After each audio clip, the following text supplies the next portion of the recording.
जिस अस्पताल में पति डॉक्टर था, उसी अस्पताल में उसकी तलाकशुदा पत्नी अपनी डिलीवरी करवाने के लिए भर्ती हुई थी। लेकिन जब अस्पताल में पहुंचती है तो जोर जोर से चिल्ला चिल्ला कर रोने लगती है। अपने पैरों को पटकने लगती है क्योंकि उसको बहुत दर्द हो रहा था और उसकी डिलीवरी का टाइम आ चुका था। तभी डॉक्टर साहब दौड़कर उसके पास आते हैं तो उनके पीछे बहुत सारी नर्स भी दौड़ते हुए आती है। और जब डॉक्टर साहब उस महिला को अपनी आंखों से देखते हैं तो एकदम से चौंक जाते हैं। वो डॉक्टर साहब वहीं पर फूट फूट कर रोने लगते हैं क्योंकि वो महिला कोई और नहीं थी बल्कि उन्हीं डॉक्टर साहब की तलाकशुदा पत्नी थी। लेकिन सोचने वाली बात यह है कि आखिर इन दोनों पति पत्नी के बीच में ऐसा क्या विवाद हुआ था जिसकी वजह से ये दोनों एक दूसरे से तलाक ले लिए थे। इन दोनों पति और पत्नी की कहानी क्या है, आइए जानते हैं इस वीडियो में। लेकिन वीडियो में आगे बढ़ने से पहले आप लोगों से एक छोटा सा रिक्वेस्ट है कि अगर आप लोग हमारे चैनल पर पहली बार विजिट किए हैं, पहली बार इस चैनल को देख रहे हैं, तो चैनल को सब्सक्राइब कर लीजिए, वीडियो को लाइक कर दीजिए ताकि जो मेरा हौसला है वो और भी ज्यादा बढ़ता रहे और भी ज्यादा इंटरेस्टिंग कहानियां ऐसे ही मैं आप लोगों को सुनाता रहूं। ये सच्ची कहानी है। उत्तर प्रदेश की एक धनराज सिंह नाम के व्यक्ति रहते थे जो कि सरकारी विभाग में एक कर्मचारी थे और उनकी एक लड़की थी जिसका नाम स्वाति था। स्वाति अपने कॉलेज की पढ़ाई कर रही थी क्योंकि जो धनराज सिंह थे उनकी वो इकलौती औलाद थी। उनके कोई और संतान नहीं था, इसीलिए वो अपनी लड़की स्वाति को बहुत ज्यादा प्यार किया करते थे। और आप लोग तो जानते ही हैं, ये किसी से छिपाने की बात नहीं है कि जिनके एक औलाद होती है ना, वो लोग अपने औलाद को बहुत प्यार करते हैं और बहुत लाड प्यार से पाल पस कर बड़ा करते हैं। अगर वो बच्चा कोई गलती भी करता है तो उसके माँ बाप उसको प्यार करते हैं, उसको ज्यादा डांटते नहीं है। और यही वजह होती है कि जिनकी एक संतान होती है वो अक्सर बिगड़ जाया करती है। अब जो स्वाति थी वो इंटर पास करने के बाद ग्रेजुएशन की पढ़ाई करने लगी थी, तो उसके शौक भी बहुत बड़े बड़े हो जाते हैं। क्योंकि स्वाति के पिताजी के पास बहुत ज्यादा धन दौलत थी, किसी भी चीज की कोई कमी नहीं थी। इसीलिए जो स्वाति थी वो अपने दोनों हाथों से आंखों को बंद करके पैसों को उड़ाया करती थी। महंगी महंगी गाड़ियों में घूमती थी। उसका शौक था कि रात को अपने दोस्तों के साथ पार्टी करना, महंगे महंगे बड़े बड़े रेस्टोरेंट में खाना खाना, महंगा मोबाइल चलाना। लेकिन उसके पिताजी उसको रोकते नहीं थे, उसको टोकते नहीं थे। जो भी वो मांगती थी उसको लाकर दे दिया करते थे। अब इस तरीके से कुछ वक्त गुजरता है तो स्वाति का ग्रेजुएशन भी कंप्लीट हो जाता है। तो धनराज जी सोचते हैं कि अब हमारी बेटी बड़ी हो गई है, क्यों ना कोई अच्छा सा लड़का देखकर इसकी शादी करवा दी जाए। अब यही सब सोच के जो धनराज जी हैं वो अपनी बेटी स्वाति के पास जाते हैं। उससे पूछते हैं कि बेटी अब तुम बड़ी हो गई हो, अब हम लोग तुम्हारा विवाह करवाना चाहते हैं। इस पर तुम क्या कहना चाहती हो, तुम्हारी क्या राय है। तब स्वाति अपने पिताजी से कहती है कि मैं अभी शादी नहीं करना चाहती हूं, क्योंकि मैं तो अभी आगे की पढ़ाई करना चाहती हूं और अपने जीवन में एक कामयाब इंसान बनना चाहती हूं, आगे की पढ़ाई करना चाहती हूं। तब धनराज जी कहते हैं कि बेटी, मैं तुमको पढ़ने के लिए मना नहीं कर रहा हूं, तुम अपने ससुराल में रहकर भी पढ़ाई कर सकती हो, क्योंकि जिस लड़के से मैं तुम्हारी शादी तय करूंगा उससे सबसे पहले मैं यही बात करूंगा कि तुम अगर मेरी बेटी को पढ़ाओगा तभी मैं तुम्हारी उससे शादी कराऊंगा, वरना तो नहीं करूंगा। अगर वो लड़का पढ़ाने के लिए मान जाएगा तभी तुम्हारी शादी उस लड़के से करवाऊंगा। अब जब ये बात स्वाति अपने पिताजी के मुंह से सुनती है तो वो भी मान जाती है, शादी करने के लिए तैयार हो जाती है। तो स्वाति के पिताजी धनराज जी अपने ही एक मित्र के लड़के से उसकी शादी तय करवा देते हैं। उस लड़के का नाम अनिकेत था और अनिकेत के जो पिताजी थे उनका नाम मुकेश कुमार था। मुकेश कुमार जी खेतीबाड़ी करने वाले इंसान थे, किसान आदमी थे। वो कोई सरकारी कर्मचारी नहीं थे या फिर कोई अधिकारी नहीं थे। इसलिए जो मुकेश कुमार जी थे किसानों वाली जिंदगी बिता रहे थे। उनके ऊंचे शौक भी नहीं थे, बड़े नॉर्मल टाइप के इंसान थे। लेकिन उनका जो लड़का था अनिकेत, वो सरकारी डॉक्टरी की पढ़ाई कर रहा था और बचपन से उसका सपना था कि वो डॉक्टर बने। तो कुछ दिन बाद इन दोनों की शादी की तारीख भी तय हो जाती और फिर अनिकेत से स्वाति की शादी करवा दी जाती है। लेकिन जब स्वाति अपने ससुराल पहुंच जाती है तो उसका वही पुराना वाला शौक था, अच्छे अच्छे होटल में जाकर महंगे महंगे खाना खाना, बड़ी बड़ी गाड़ियों से घूमना, महंगे महंगे कपड़े पहनना, महंगा महंगा फोन चलाना, छोटे छोटे कपड़े पहनना। लेकिन ये बात अनिकेत को और उसके माता पिता को बहुत बुरी लगती थी। वो लोग अक्सर स्वाति से कहा करते थे कि देखो स्वाति, तुम इस घर की बहू हो, इस घर की बेटी नहीं हो। अगर इस घर की बेटी भी होती तो वो भी मान मर्यादा के बारे में सोचती, अपने माँ बाप की इज्जत करती, और वो भी कुछ करती तो पर्दे के अंदर करती। लेकिन तुम तो बहू होकर इतने छोटे छोटे कपड़े पहनती हो, ऊंचे ऊंचे शौक रखती हो। हम लोग तुम्हारे इतने बड़े बड़े शौक पूरा नहीं करवा पाएंगे। हम लोग खेती बाड़ी करने वाले आदमी हैं, किसान आदमी हैं, और तुम तो जानती हो कि हमारा बेटा जो है डॉक्टरी की पढ़ाई कर रहा है। हर महीने कुछ पैसा उसको भी भेजना होता है। इसीलिए हम लोग तुमसे हाथ जोड़कर रिक्वेस्ट कर रहे हैं कि तुम भी हम लोगों की तरह मिडिल क्लास फैमिली बनकर हम लोगों के साथ रहो। ज्यादा ऊंचे शौक मत पालो। अब ये सब बात सुनकर जो स्वाति थी वो बहुत ज्यादा गुस्सा हो जाती है, उसको बहुत बुरा लगता है। तो स्वाति कहती है कि मैं इस तरीके से आप लोगों के घर में नहीं रह सकती हूं। अगर आप लोग मुझे इस घर में रखना चाहते हैं तो आप लोग मेरी हर इच्छा को पूरा करिए, मेरी ख्वाहिश को पूरा करिए। अब इस बात को सुनकर अनिकेत के पिताजी बहुत ज्यादा हैरान हो जाते हैं और स्वाति की एक बात का जवाब नहीं देते हैं और चुपचाप अपने कमरे में चले जाते हैं।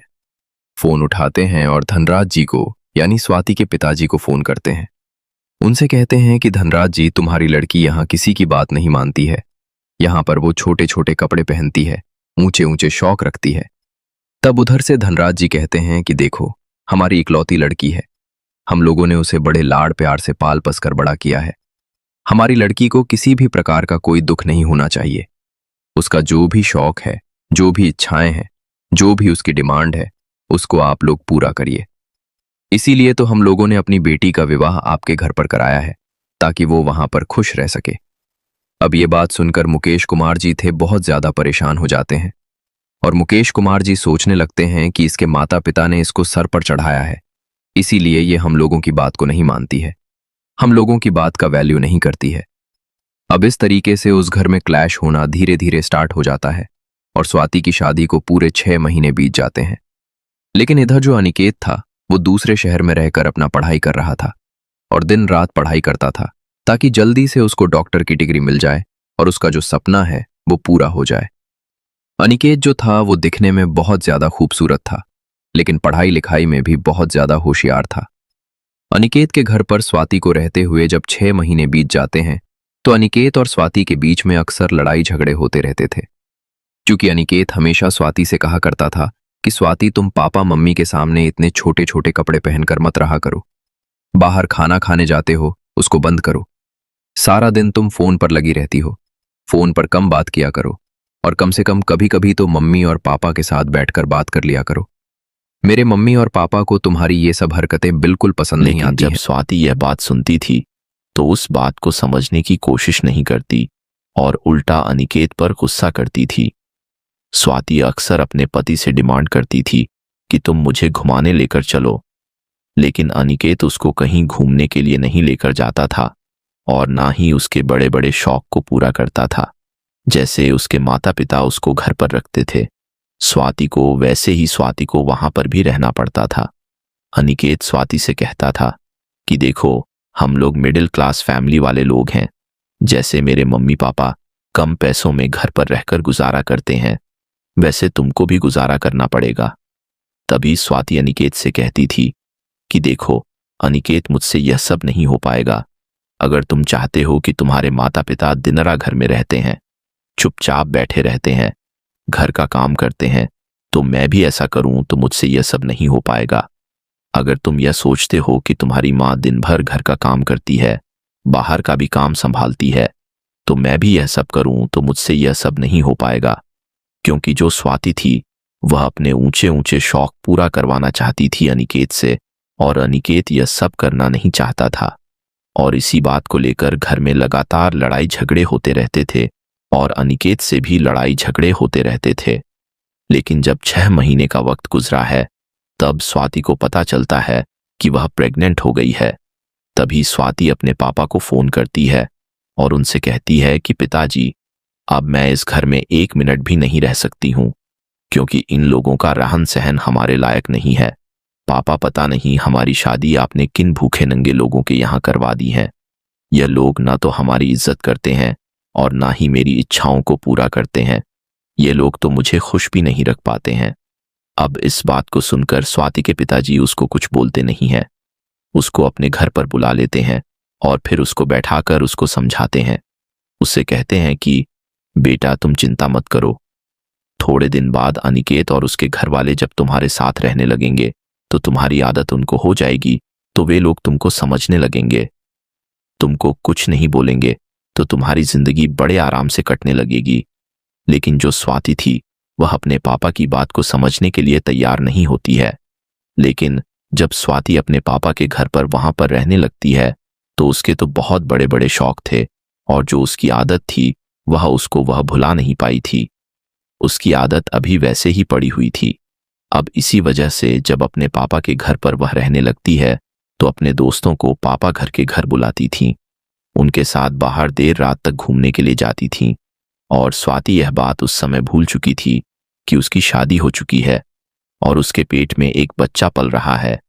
लेकिन इसके बावजूद भी स्वाति अपने लड़के दोस्तों के साथ होटल में जाती थी, उनके साथ रात बिताती थी और ऊंचे ऊंचे रेस्टोरेंट में खाना खाने के लिए जाती थी। बड़ी बड़ी गाड़ियों से घूमती थी और एक तरीके से देखा जाए तो स्वाति यह सब काम बचपन से करती थी। उसको आदत पड़ चुकी थी, या फिर साफ भाषा में कहा जाए तो यह सब काम करना उसको बहुत पसंद था। अब इस तरीके से धीरे धीरे समय बीतता चला जाता है और जो अनिकेत होता है ना, वह खूब मन लगाकर अपनी डॉक्टरी की वहां पर पढ़ाई करता है। तो उसकी जो मेहनत है एक दिन रंग लाती है और डॉक्टरी की पढ़ाई वह पास कर लेता है और उसको ट्रेनिंग के लिए भेज दिया जाता है। इधर जब स्वाति अपने दोस्तों के साथ घूमने फिरने लगती है तो उसको ऐसा लगने लगता है कि अनिकेत उसके लायक नहीं है।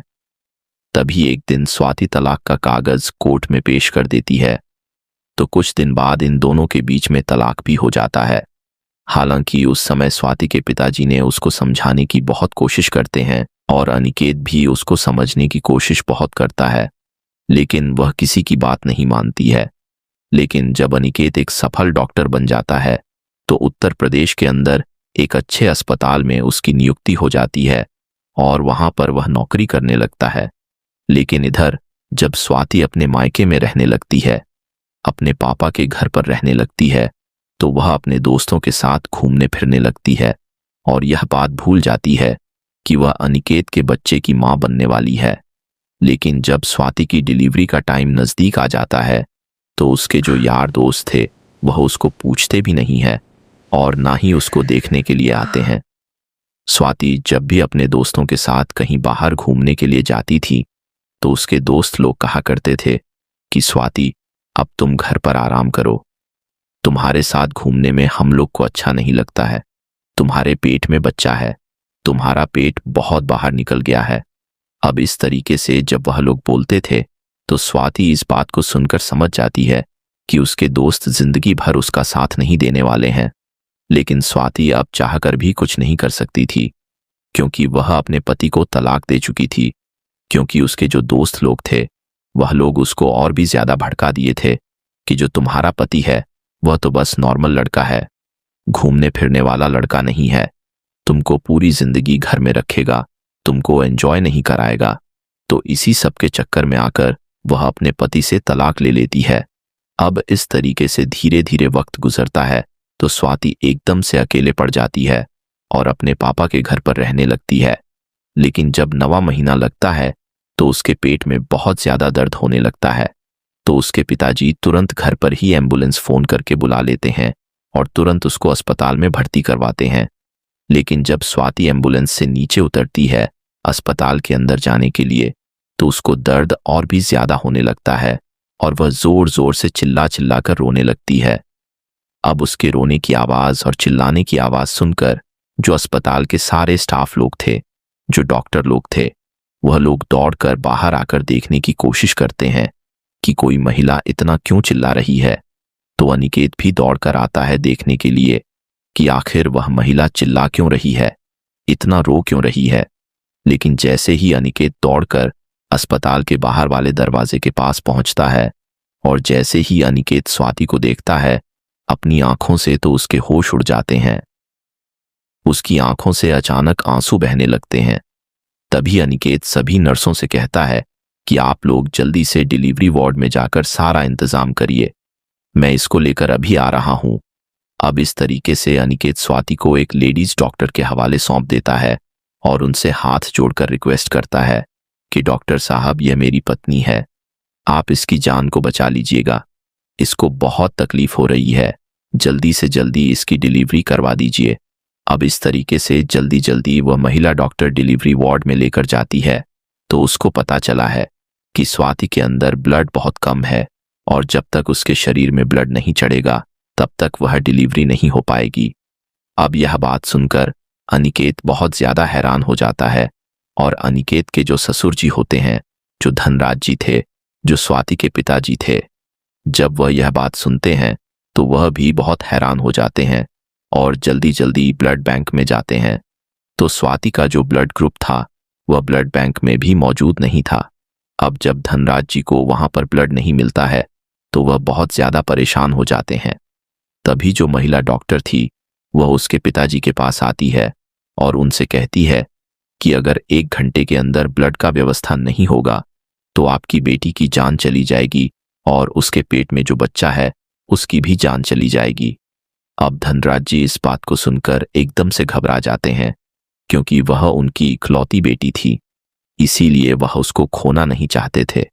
अब जो अनिकेत था वह कई सारे डॉक्टर लोगों से बातचीत करता है, कई सारे अस्पताल में फोन करके ब्लड का व्यवस्था करने की कोशिश करता है, लेकिन कहीं से भी ब्लड का व्यवस्था नहीं हो पाता है क्योंकि जो उसका ब्लड ग्रुप था वह मैच नहीं कर पा रहा था। तभी जो अनिकेत है वह महिला डॉक्टर के पास जाता है और उनसे कहता है कि मैडम, मेरा ब्लड ओ पॉजिटिव है, अगर आपको कोई एतराज ना हो तो आप एक काम करिए, आप मेरा ब्लड निकालकर एक बोतल उसको चढ़ा दीजिए और जल्दी से जल्दी इसका डिलीवरी करवा दीजिए, नहीं तो उसकी जान चली जाएगी। तब महिला डॉक्टर कहती है कि ठीक है।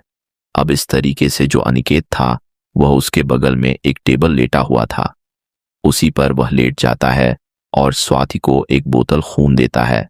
तब जाकर उसकी डिलीवरी होती है। उसी समय स्वाति एक लड़के को जन्म देती है। जब वह लड़का पैदा हो जाता है तो अनिकेत वहां से उठकर अपने केबिन में जाकर बैठ जाता है और अपना काम करने लगता है।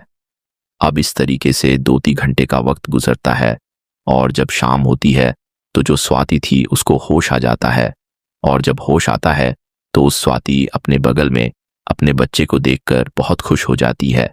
जो लड़का पैदा हुआ था ना, वह लड़का दिखने में बहुत सुंदर था और वह दिखने में बिल्कुल अनिकेत की तरह लग रहा था। तभी स्वाति उस महिला डॉक्टर का धन्यवाद करती है और उससे कहती है कि डॉक्टर मैडम, अगर आप नहीं होती तो मेरी भी जान चली जाती और मेरे बच्चे की भी जान चली जाती। आप मेरे बच्चे को इस दुनिया में सही सलामत सुरक्षित लेकर आई हैं और मेरी भी जान बचाई है, इसके लिए मैं आपकी बहुत आभारी हूं। तब महिला डॉक्टर कहती है कि बेटी, तुम मेरा धन्यवाद मत करो, तुम उन डॉक्टर साहब का धन्यवाद करो जो तुमको ब्लड चढ़ाने के लिए दिए हैं, अपने शरीर से निकालकर तुमको एक बोतल खून दिया है। टाइम पर तुमको ब्लड नहीं देते तो तुम्हारी जान चली जाती। अब स्वाति उस महिला डॉक्टर से कहती है कि मैडम, आप मुझे उनसे मिला दीजिए, उनको यहां पर बुलाकर लेकर आइए, मुझे उनको देखना है, उनसे मिलना है, उनसे बात करना है और बात करके मैं उनको धन्यवाद करना चाहती हूं। अब जो अनिकेत था वह तो वहां आना नहीं चाहता था, लेकिन अपने आप को रोक नहीं पाता है और अपने बच्चे को देखने के लिए खुद को रोक नहीं पाता है। और जब डिलीवरी वार्ड के अंदर जाता है तो स्वाति अपनी आंखों के सामने जब अनिकेत को देखती है तो वह बहुत ज्यादा हैरान हो जाती है। उसकी आंखें एकदम से खुली की खुली रह जाती है, एकदम से वह चौंक जाती। तभी स्वाति उस महिला डॉक्टर से कहती है कि डॉक्टर साहब, यह तो मेरे तलाकशुदा पति हैं, आप इनको यहां पर क्यों लेकर आई हैं, इनको जल्दी से बाहर निकालिए। तब महिला डॉक्टर कहती है कि यही तो आपको ब्लड डोनेट किए हैं, अगर यह नहीं होते तो आपकी जान चली जाती। अब यह बात सुनकर स्वाति की आंखों से अचानक आंसू बहने लगते हैं। एक तरफ बगल में उसका बच्चा सोया हुआ था और दूसरी तरफ उसकी आंखों के सामने उसका तलाकशुदा पति खड़ा था। तो स्वाति उसको देखकर फूट फूट कर रोने लगती है। स्वाति सोचती है कि अनिकेत ने मेरी जान बचाई है और मैं इसके साथ कितना गलत व्यवहार कर रही थी। मैं इसको गरीब भूखा नंगा कहती थी और यह तो मेरी इस तरीके से मदद किया है, मेरी जान को बचाया है। इतना सब सोचते सोचते जो स्वाति थी वो बहुत ज्यादा शर्मिंदा हो जाती है और हाथ जोड़कर अनिकेत के सामने उसके पैरों में गिरकर फूट फूट कर रोने लगती है। तभी अनिकेत स्वाति से कहता है कि देखो स्वाति, तुमको पैर पकड़कर रोने की जरूरत नहीं है। तुम्हारे माँ बाप ने जैसा तुमको संस्कार दिया था तुम उसी के अनुसार चल रही थी, इसमें तुम्हारी कोई गलती नहीं है। लेकिन अब तुम्हारा बच्चा सही सलामत पैदा हो गया है और तुम भी स्वस्थ हो। तुम चिंता मत करो, बहुत जल्दी ठीक हो जाओगी और कुछ दिन बाद तुमको यहां से डिस्चार्ज कर दिया जाएगा। अब इस बात को सुनकर स्वाति फिर से फूट फूट कर रोने लगती है। तभी वहां से अनिकेत जाने लगता है तो स्वाति उससे कहती है कि अनिकेत रुको, तुम कहाँ जा रहे हो? मैं इस बच्चे को लेकर अब कहाँ जाऊंगी? अब मेरा तो कोई ठिकाना भी नहीं है। तब स्वाति हाथ जोड़कर अनिकेत से कहने लगती है कि अनिकेत देखो, मुझे माफ कर दो, मुझे आप अपने साथ अपने घर लेकर चलो। तब अनिकेत उससे कहता है कि देखो स्वाति, मैं भूखा नंगा व्यक्ति हूं, तुम्हें घर ले जाकर तुम्हारे शौक पूरा नहीं करवा पाऊंगा।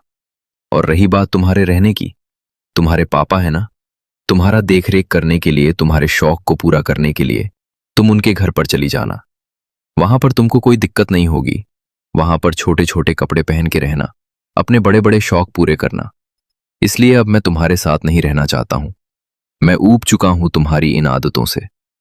अब ये सब बात सुनकर जो धनराज जी थे वो भी बहुत शर्मिंदा हो जाते हैं, क्योंकि वो भी अपनी बेटी के बगल में बैठे हुए थे और हाथ जोड़कर कहने लगते हैं कि बेटा देखो, हमसे बहुत बड़ी गलती हुई है। ये बात मैं मानता हूं कि मेरी बेटी नादान है, लेकिन मेरी बेटी की इसमें कोई गलती नहीं है। ये बच्चा जो पैदा हुआ है ये तुम्हारा है और मैं तुमसे हाथ जोड़कर विनती कर रहा हूं कि इस बच्चे के खातिर तुम मेरी बेटी को फिर से अपना लो, नहीं तो उसकी जिंदगी बर्बाद हो जाएगी। वो इस बच्चे को लेकर कहाँ जाएगी? अब जो अनिकेत था इस बात को सुनता है तो काफी देर तक सोचता है, समझता है और फिर समझदारी के साथ काम लेता है और स्वाति को अपने साथ रखने के लिए तैयार हो जाता है। स्वाति के माता पिता अनिकेत से कहते हैं कि बेटा जाने दो, जो भी कुछ हुआ है स्वाति को माफ कर दो। आखिर वो बेटा तुम्हारा ही है, वो पत्नी भी तुम्हारी है। उस बेटे का परवरिश तुम्हें ही तो करना है, उसको संस्कार तुम ही को देना है। अब इस तरीके से कुछ दिन का वक्त जब गुजरता है तो स्वाति को अस्पताल से छुट्टी मिलती है।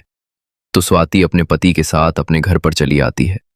तो अनिकेत के माता पिता भी स्वाति को देखकर बहुत खुश हो जाते हैं, क्योंकि वो लोग भी स्वाति को बहुत ज्यादा प्यार करते थे।